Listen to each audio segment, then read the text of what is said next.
তোমরা ভালো আছেন মা? তোমরা ভালো আছেন বেড়ে? আমি ভালো আছি ভাই। তোমাকে জড়ে ধরি আমি কোলাতে আমার দেশে তাইছেন মা, তোমাকে দেখবো আমার দাওয়াত থাকিল। আবেগী বৃদ্ধার অশ্রুতে মুছে যাচ্ছে গৃহহীনের কালিমা। খোলা আকাশের নিচে বেঁচে থাকা মানুষের হাতে বাড়ির চাবি। প্রধানমন্ত্রীর আশ্রয়ণ প্রকল্পের ঘর পেল 18,000-এর বেশি পরিবার। ভূমি গৃহহীন মুক্ত হচ্ছে আরো 26 জেলা। আমরা অনেক কষ্টে ছিলাম মা। আনন্দ লাগে, খুশি লাগে, মা শান্তি করে দিচ্ছে। আমরা পানিয়ে দিতাম বা বাতাসে উগাইতাম, রোদে উগাইতাম। আমার সরকার একটা ঘর দিয়েছে, আমরা আনন্দ করি। আমার যে এই ঘর করতে পারবো আমি কল্পনাও করি না। আশ্রয়ণ প্রকল্প মানুষের মধ্যে আত্মবিশ্বাস তৈরি করতে পেরেছে বললেন প্রধানমন্ত্রী।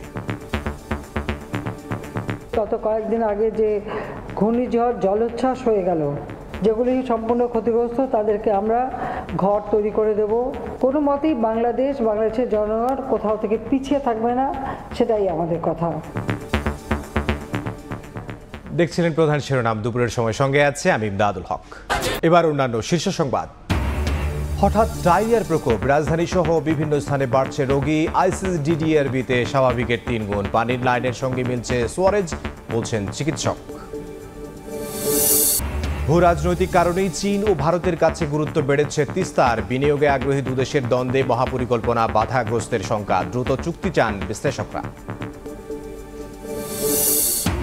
এক যুগের রেলে বিনিয়োগ 1.5 লাখ কোটি টাকা, তারপরও কাঙ্ক্ষিত উন্নয়নের ছোঁয়া লাগেনি। স্কেজুল বিপর্যয় আর ধীর গতিতে যাত্রী ভোগান্তি সঠিক পরিকল্পনার অভাবই কারণ।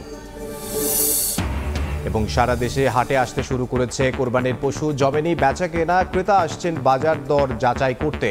রংপুরে বাড়ছে অনলাইনে গরু বিক্রি।